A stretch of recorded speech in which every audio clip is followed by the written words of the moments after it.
두근두근 떨리는 매장 오픈. 영업 시작 전 본격적으로 점검해야 할 사항은 무엇일까?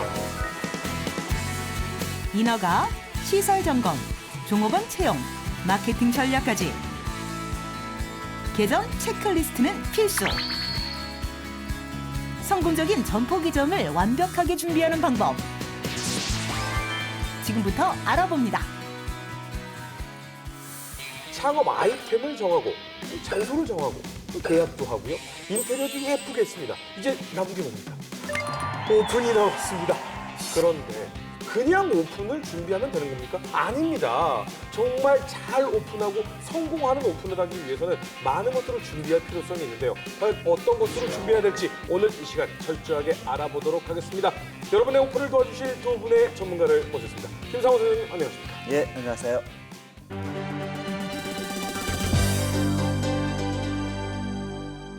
이강철 선생님 나오셨습니다. 네, 이강철입니다. 예.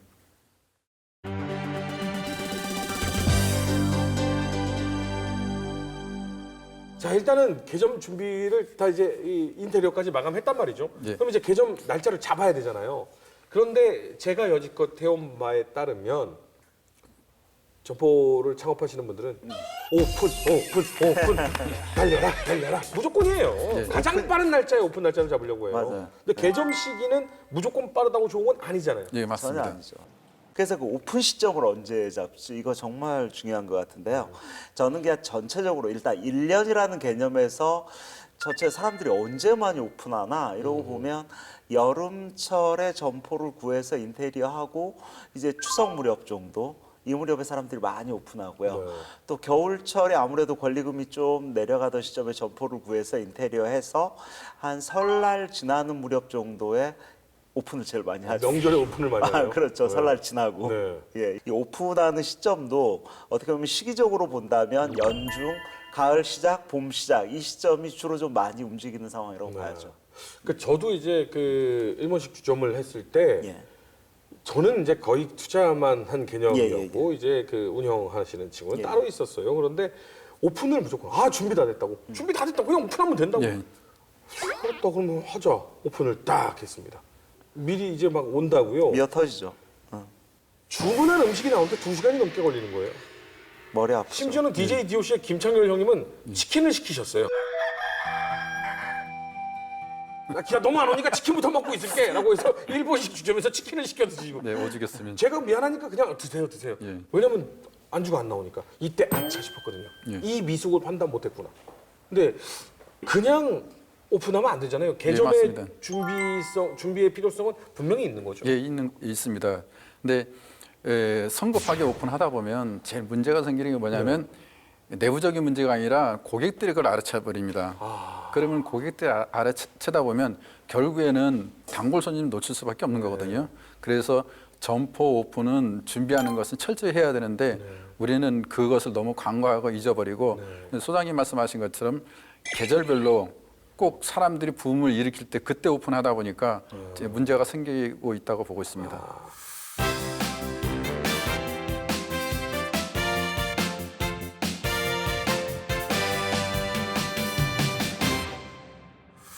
사실 개점을 위해서 점검 사항은 독립 창업을 할 때하고 예. 프랜차이즈 할 때하고 전수 창업할 때 완전히 다 다르지 그렇죠, 않습니까? 그러면 어떤 것들이 좀 다를까요? 제가 보기에는 뭐 프랜차이즈 업체가 개점을 한다고 한다면 대부분의 본사에는 오픈 지원팀이 있거든요. 네. 뭐 오픈바이저 이런 거 맞아요, 있고요. 맞아요. 그래서 어느 시기에 인테리어가 끝나고요. 인테리어 끝난 시점에 집끼리 세팅되고 그리고 뭐 인력 세팅해서 초기에 오픈 이벤트는 어떻게 하고 그다음에 뭐 오픈 행사는 어떻게 합니다. 이렇게 쫙 본사의 지원팀의 일정대로 네. 움직이기 때문에 창업자 입장에서는 편하죠. 오히려 상대적으로 어려운 게 없죠. 근데 우리 허준 씨처럼 내가 독자적으로 한번 네네. 만약에 한다고 했을 때는 있는 대로 아는 사람한테 알리죠. 나 언제 맞습니다. 개점한다. 저희 보도블록을 다 점령했었어요. 그럼요. 그래서 정말 그건 전문적인 용어로 얘기하면 미친 짓이죠. 아이고 미친 짓을 했어요. 네, 맞습니다. 예. 그러니까 제가 보기에는 충분히 한 달 정도의 리허설 기간을 갖고 그랜드 오픈 한 달 뒤에 한다. 그래서 손발이 맞고 좀 준비가 되고 전열을 가다듬은 다음에 리허설 기간을 뭐 많게는 한 달 아니면 2달을 하더라도 장사를 하는 도중인 그렇죠. 거죠? 네네. 하면서 그랜드 오픈 시기만 완벽하게 세팅 다음에 빵 하고 터뜨리는 이런 어떤 현명한 독립 창업자들도 있고요. 전수 창업 같은 경우는 전수 모점포에 이 사례가 있기 때문에 네. 거기에 어떤 그 경험에 의해서 같이 모점포 사장님과 같이 협의해서 진행하는 뭐 이런 거가 일반적인 것 같습니다. 자, 그러면 이제 본격적으로 딱 개점을 하기 전에 준비해야 될 사항들은 어떤 게 있습니까? 네, 준비해야 될 사항은 여러 가지 있는데 그 중에는 이제 법률에 관계된 인허가 문제, 또 종업원의 채용과 또 교육, 그다음 마케팅, 점포 오픈 준비, 또한 로고와 브랜드를 어떻게 법적으로 우리가 출원해야 될 것인지 이와 같은 체크리스트를 가지고 하나씩 점검해야 되는데 독립점포인 경우는 소장님 말씀하신 대로 본인들이 다 해야 되는데 그것을 많이 놓치는 경우가 있습니다. 그래서 체크리스트가 반드시 필요하다고 보고 있습니다.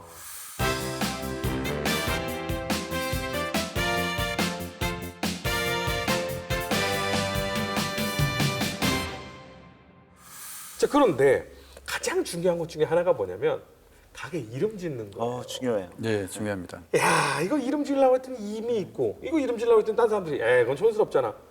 그리고 어떤 거는 자칫 잘못하면 다른 브랜드의 이름을 모르는 상태로 그냥 침범할 수도 있는 거예요. 네, 맞습니다. 가게 이름을 어떻게 하면 잘 지을 수 있을까요, 이거? 정말요. 요즘 그 지적재산권이 중요해지면서 이름 잘못 짓고 디자인 잘못해서 수천만 원 이렇게 그 어디야 위약금 물고 소송당하고 이런 경우 있었죠. 네. 이미 유명한 브랜드 루이 딱 얘기하시는지 모르겠어요. 루이라는 브랜드에다가 DAK 하나 딱 붙여서 루이 그것 때문에 소송당하시고 상당히 벌금까지 이렇게 무는 이런 일이 있는데 근데 저는 브랜드 네이밍은 첫째는 요즘은 꼭 특허청의 특허정보연구원 사이트부터 좀 검색을 먼저 해야 됩니다. 내가 가능한 상호를 보면서 그 사이트에 가서 혹시 누가 출원 등록하지 않았는가. 어떻게 보면 상호 장명은 법적으로 문제가 되지 않는 상호를 짓는 것도 중요하지만 그거보다는 상호 디자인이 더 중요합니다. 이거를 그래서 브랜드 네이밍과 상호 디자인은 한 몸입니다. 라는 생각을 좀 말씀드리고 싶습니다. 이제 이렇게 해서 상호를 좀 잘 알아보고 특허가 나 있는 건지 아닌지 좀 확인을 하면서 이름을 정해도 사실 따져볼 인허가 사항이 참 많습니다. 네, 많습니다. 이거 어떻게 확인을 해야 되나요? 인허가상을 일단은 변리사를 통해서 하는 것도 있고 또 개인이 특허청 가서 조사하는 것도 있는데 개인이 그런 걸 하기가 어렵거든요. 쉽지 않아요. 그래서 그 전문가들한테 그 일정한 자문료를 주고 하는 것이 오히려 더 낫다고 보고 있습니다. 그거 아끼려다가 고소당하고 그 경찰에 왔다 갔다 하고 하다 보면 장사하는데 그 매개를 끊어줄 수밖에 없습니다. 일단은 장사를 하게 되면 사업자 등본을 내는 것이 원칙입니다. 근데 사업자 등본을 내기 위해서는 사업장 주소지 관할 세무서를 방문해 가지고 사업자를 등록을 해서 발급받는 것과 또한 외식업 같은 경우는 먼저 사업자를 발급받기 전에 영업 허가증을 받아야 됩니다. 근데 영업 허가증은 구청 위생과에서 받는 거기 때문에 구청 위생과에 방문하기 전에 먼저 외식업 중앙회에서 교육을 받아야 됩니다. 그게 온라인 교육도 있고 오프라인 교육도 있는데 그 다음에 보건증을 받아야 됩니다. 그렇죠, 보건증 있어요. 보건증은 어느 지역에서 받든지 상관없습니다. 접수증 가지고도 가름하니까 그 보건증하고 위생교육 필증하고 가지고 그때 세무서를 방문하면 그 다음부터 사업자가 나오게 됩니다. 그러니까 사업자가 나오고 나면 그 다음에 우리가 또 준비하는 게 뭐가 있냐면 자영업자 연금보험이 있습니다. 근데 자영업자 연금보험을 거의 다 지금 이 사실을 모릅니다. 폐업을 하게 되면 연금을 지급해 주는 겁니다. 그런 게 있어요? 예. 근데 그거는 세무서에서 하는 게 아니라 근로복지공단에서 가입을 하는 거기 때문에 작년에는 그게 사업 개시 6개월 이내에 신청을 해야 되는데 올해 그 개정된 법은 사업 개시 후 5년으로 바뀌었습니다. 그러니까 현재 영업을 하고 계신 분들도 현재 5년이 넘지 않았다면 근로복지공단 가서 그것을 접수하면 나중에 폐업할 때 실업급여를 받을 수 있는 그런 제도가 있기 때문에 그것을 적극적으로 활용해 주셨으면 하는 바람으로 말씀을 드리는 겁니다.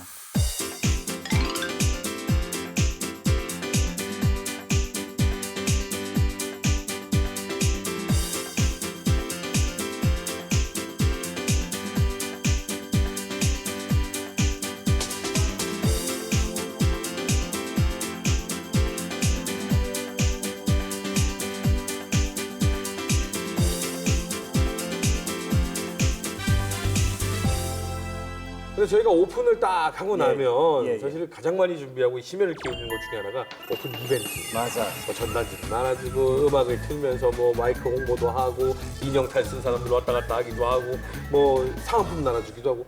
근데 정말 이거 준비가 처음 하시는 분들은 쉽지 않거든요. 오프라인 중심의 마케팅, 오픈 개점 이벤트 이런 것도 중요한데요. 요즘 오픈 시점에서부터 온라인을 장악하지 않으면 쉽지 않다 이런 얘기 많이 하거든요. 네. 그래서 요즘 온라인에서는 말이 필요 없이 뭐 이 세 군데 우리 가게 어떻게 띄울 것인가 이게 가장 관건인 것 같아요. 서울 수도권의 최고의 관건은 예.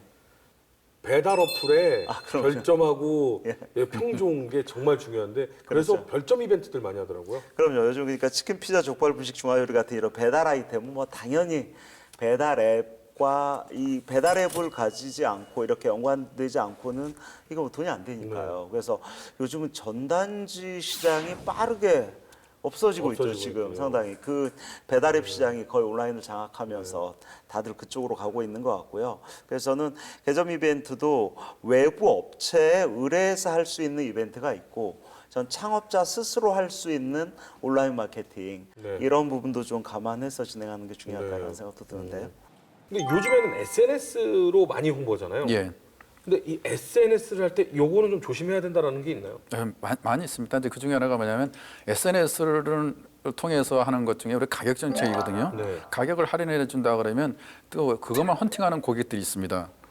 아 맞아요. 한때 무슨 쿠폰, 무슨 몬 이런 데 들어가면 할인 쿠폰을 발행해가지고 그렇죠. 예. 거기 가서 먹는데 항상 할인하는 곳만 예. 찾아다닌다고. 그날만 예. 네. 그러면 기존에 온 단골 고객을 또 놓칠 수 있는 그렇죠. 문제점이 있습니다. 그래서 그 당시에 그 소셜 커머스 마케팅을 초기에 많이 했거든요. 네. 근데 이게 오픈 매장 같은 경우는 뭐 초기에 수백 명이 이렇게 팔리잖아요. 네. 이게 뭐 하루 동안의 반값 이거였으니까요. 네. 근데 결국은 초기에 오픈 효과는 가져왔는데 대부분 그 소셜 마케팅, 그 소셜 커머스 마케팅이 지금은 거의 유명무실해지고 네, 없어진 네. 이유가 초기 오픈 고객으로 인해서 쫙 사람들을 끌어 모으긴 했는데 그 100명이면 뭐 500명이면 500명이 반값 티켓을 샀단 말이에요. 근데 그분들이 일주일, 2주일 내에 한 번에 몰려왔거든요. 아 그렇죠. 그러니까 이게 소화가 안 되는 거죠. 오면 아까 2시간 걸리는 거죠. 네. 이게 그래서 SNS에다 야, 그 집 정말 아니에요. 어때요? 너무 이러는 게 오히려 마케팅을 된다. 한다는 게 오히려 악플을 만드는 이것 때문에 그런 어떤 SNS 마케팅의 부작용 중에 하나였죠. 어떻게 보면. 좋습니다. 그러면 개점을 준비하고 있는 제가 매장을 한번 찾아가 봤습니다. 과연 어떤 모습일지 VCR로 먼저 확인해 보겠습니다. 경기도 수원시 여기에 개점을 앞두고 있는 가게가 있습니다. 이게 뭐죠? 물감. 아 세경필.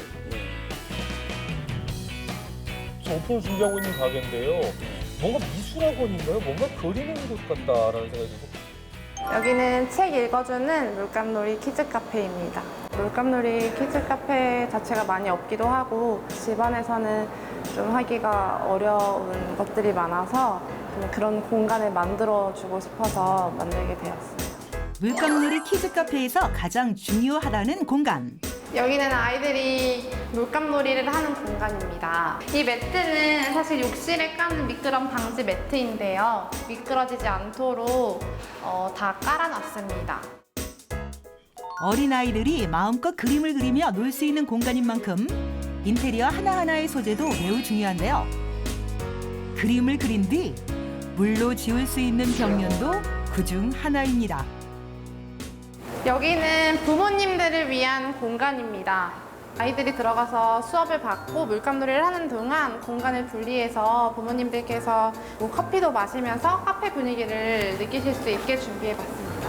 제가 가장 신경 쓴 부분 중 하나가 이건데 건물 근처에 초등학교나 중학교 아이들이 많은 곳인 걸 알게 되어서 이곳을 선택했습니다. 아직 오픈 전인 가게. 그런데 벌써부터 손님들이 도착했네요. 혜진아, 우리 이모랑 물감 고르러 가자. 이게 어떻게 된 일일까요? 오픈하기 전에 보완할 점을 찾으려고 체험단 와서 지금 활동하려고 해요. 점포 개점 전 체험단을 모집해 미리 운영. 수업의 커리큘럼이나 고객의 편의성에 관한 보완점을 탐색하는 시간인 건데요. 아이들은 물론 함께 온 보호자의 반응도 하나하나 체크해 봅니다. 실전과 같은 상황에서 미흡한 부분들을 발견할 수 있는 귀한 시간이 되겠죠. 부모님도 부모님 나름의 시간이 많이 필요하기 때문에 아이도 같이 즐기고 엄마들도 같이 쉴 수 있는 공간이 오히려 전 나눠져 있어서 더 좋다고 생각해요. 단지 아파트 단지 내 중심에 있어서 단지 내 이제 어린 아이들을 키우는 부모가 많기 때문에 입소문이 조금만 타면 먼저 예약 안 하면 못 올 정도가 될 것 같아요, 제 생각에. 드디어 체험이 종료. 과연 고객들이 원하는 바를 정확히 파악할 수 있는 시간이 되었을까요? 고객들이 돌아간 뒤 보완점들을 하나하나 적으며 점포 개점 준비를 다지는 사장님. 여기는 아이들이 이용하는 공간인 만큼 안전하고 즐겁게 책과 물감에 조금 더 아이들이 흥미를 많이 느낄 수 있는 공간이 되었으면 좋겠습니다. 드로잉 예, 예. 놀이 하시는 그쪽에서 보면 체험단들을 꾸준히 이렇게 받고 개선할 점을 적고 계셨거든요. 예, 보완을 그렇죠. 계속하고. 저는 이거를 못했었는데 예. 이렇게 고객 반응을 계속해서 알아보면서 보완할 점을 먼저 하고 그 다음에 오픈하는 게 굉장히 중요한 일이겠죠. 예, 그게 가장 타당하다고 보였고 좀 늦게 오픈하더라도 오히려 하면서 문제가 생기는 것보다도 네. 하기 전에 문제점을 발견해가지고 오픈하는 것이 가장 지혜로운 방법이라고 보고 있습니다. 그런데 이렇게 하는 오픈이 단점도 있나요? 단점도 있습니다. 어떤 왜 게 그러냐면 아까 말씀하신 대로 일단은 체험단을 모집한 것은 돈을 안 받고 하는 거거든요. 네. 그런데 이제 정상적인 오프닝을 하게 되면 이제 돈을 받아야 되잖아요. 그렇죠. 그러면 어느 날 갑자기 고객은 물밀듯이 또 안 올 수 있는 문제점이 나올 수 있습니다. 무료로 했던 건데 예. 저 돈 주고 가기는 좀 그렇죠. 이렇게. 아깝다는 생각이 들 수 있죠. 예. 그러면 체험단보다도 예를 들면 미리 신청해서 체험 기간 동안에는 체험을 하게 되면은 예. 본격 오픈하면은 그때 조금 DC를 횟수를 제한을 줘가지고 미리 오는 사람한테는 횟수에 대해서 어느 정도 더 사용할 수 있게끔 주겠다. 원래는 10회인데 예. 체험해 보신 분들한테는 예. 12회로 드린다 뭐 이렇게. 예. 키즈 카페라고도 할 수 있겠죠. 예, 예, 물감 놀이, 뭐 그림 놀이, 키즈 카페라고 할 수 있겠는데 키즈 카페는 스테디셀러 아닙니까?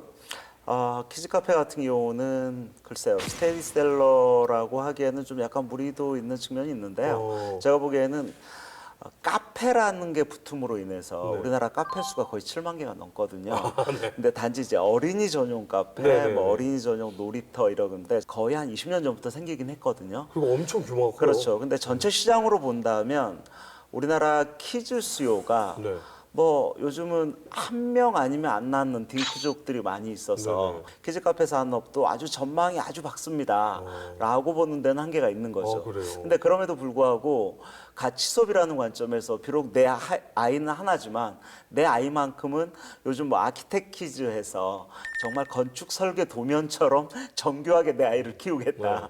뭐 이런 매니아 엄마들을 타깃으로 해서 네. 이런 키즈 카페는 아마 나름 틈새, 물감놀이 이쪽으로 하는 곳은 아마 의미는 있는 것 같고요.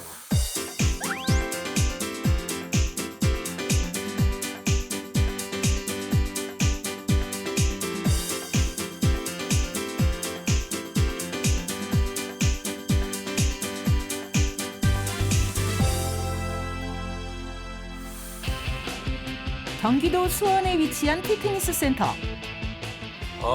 덤벨이 보이는 건 피트니스 센터군요. 근데 피트니스도 정말 폐업 많이 하시더라고요. 이제 좀 많이 합니다. 네.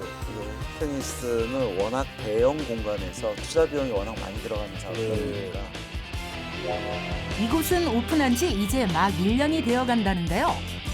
먼저 고객들의 마음을 사로잡은 인테리어가 눈길을 끕니다. 연 매출은 한 1억 조금 넘고요. 연 회원은 유효 회원으로 했을 때 지금 한 450명에서 500명 정도 됩니다. 이곳의 성공 창업 비결은 철저한 점포 개점 프로세스 과정에 있다는데요. 상권에 맞춰서 인구수나 헬스장이 어느 정도 있는지가 되게 중요하기 때문에 주변 센터 주변으로 오피스텔이 4천 세대 이상이 이렇게 오피스텔이 자리 잡고 있습니다.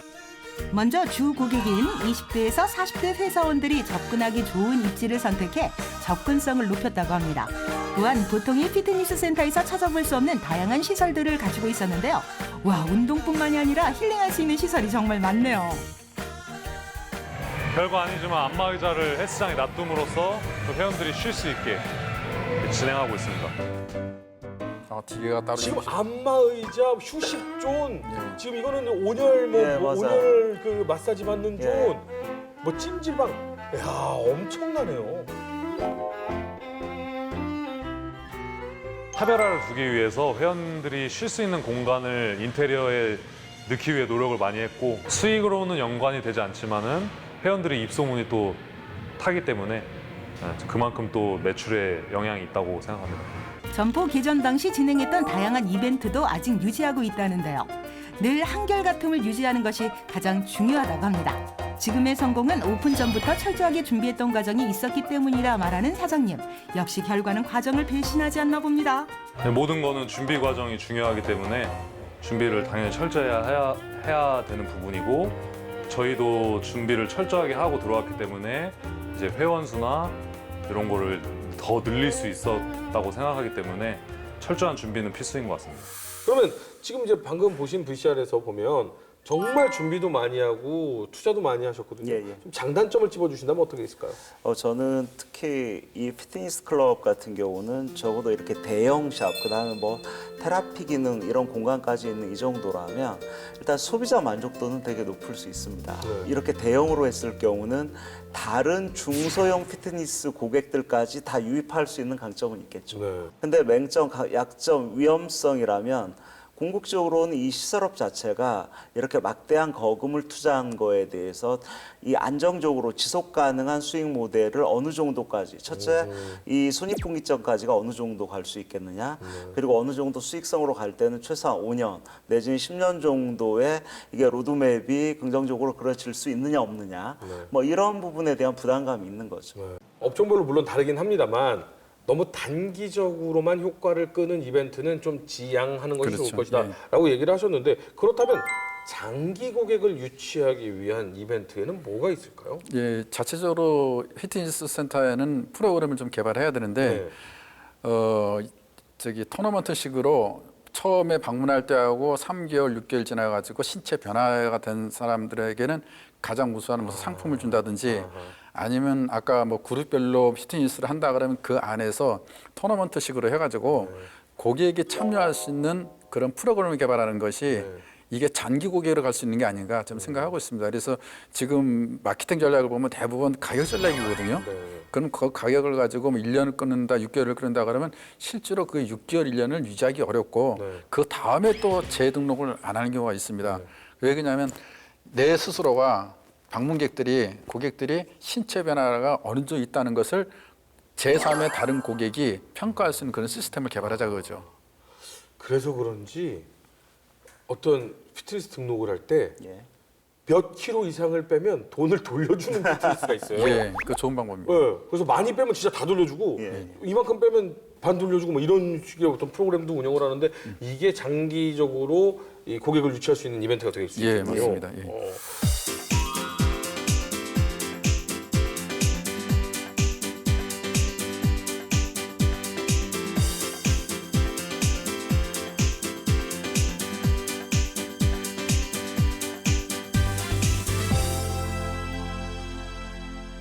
저희가 뭐 많은 준비를 하고 개점까지 했잖아요. 근데 이제 오픈을 빵 하고 열어야 되는데 여기에서 정말 이것만큼은 잊지 말자.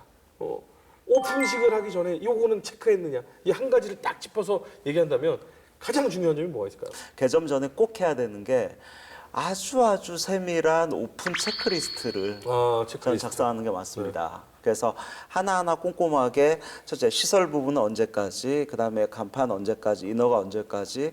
그래서 모든 일정별 체크리스트를 작성을 해서 하나씩 체크하면서 진행을 해야만 이 오픈 과정에서 발생하는 이런 로스 위험 요인을 줄일 수 있지 않나라는 생각이 듭니다. 그 체크리스트 중에서도 우리가 정할 때는 역순으로 하는 방법이 있어요. 네. 역순으로 거꾸로 오픈 날 기점으로 해가지고 거기서 또 짚어가는 방법도 있습니다. 그러면 내가 그때 시행해가지고 이루어진 것은 별표로 치고 네. 내가 반밖에 못했다 그러면 동그라미 치고 네. 내가 전혀 못했다면 X표를 치고 네. 그러면 X표를 친 거는 왜 못했는지 네. 그것을 자꾸 되짚어 봐야 되는데 아하.